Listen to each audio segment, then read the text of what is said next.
Well, I'm Supriya Nair, and I'm a junior or 11th grader in high school. I've been a competitive fencer for 8 years, so the research that I specialize in is called neurofencing.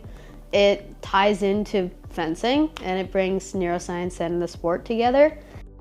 Our main goal is to prevent injury, because any sport has its own injury risks, and fencing certainly does.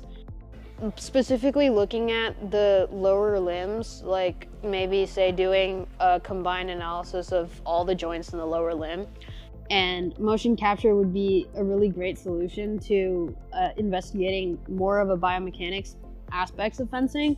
During COVID time in March, I took some online courses. I started with looking at neuron action potentials in the muscles, heart, and the brain.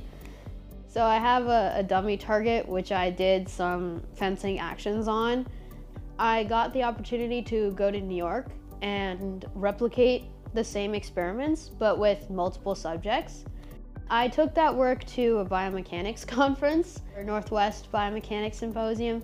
So then I ended up at the core lab and found Vicon motion capture for the first time.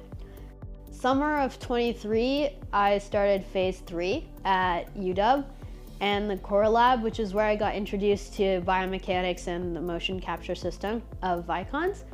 At first, we wanted to look at the joint kinematics and kinetics because knee and ankle injuries are becoming more prevalent in fencing. So we wanted to assess what exactly is causing that.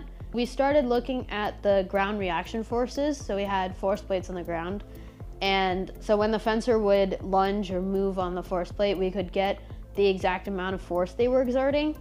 And then the final part of that was looking at the hand, and especially tendons of the hand, because tendonitis is something that fencers get often.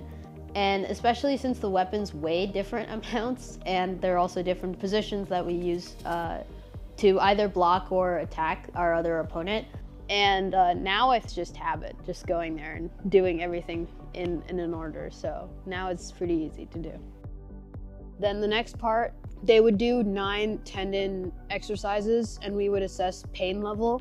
In some of our forms, we had injury history. So we've had people with tendon issues or there have been ACL reconstructions. So we wanted to see the pain level of these certain movements. Then after the data is collected, we would move to label the data.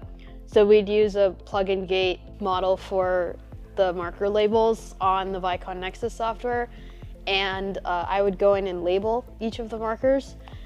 Once the labeling was finished, then we would export them outside to do more data analysis and then come to conclusion. I feel like as fencing is becoming more popular now ever since the Olympics, more people are starting to pay attention to fencing and more people are getting enrolled in fencing and starting. So now that fencing is becoming more popular, I think the research should also reflect that too, and that more people should start looking at the biomechanics of fencing.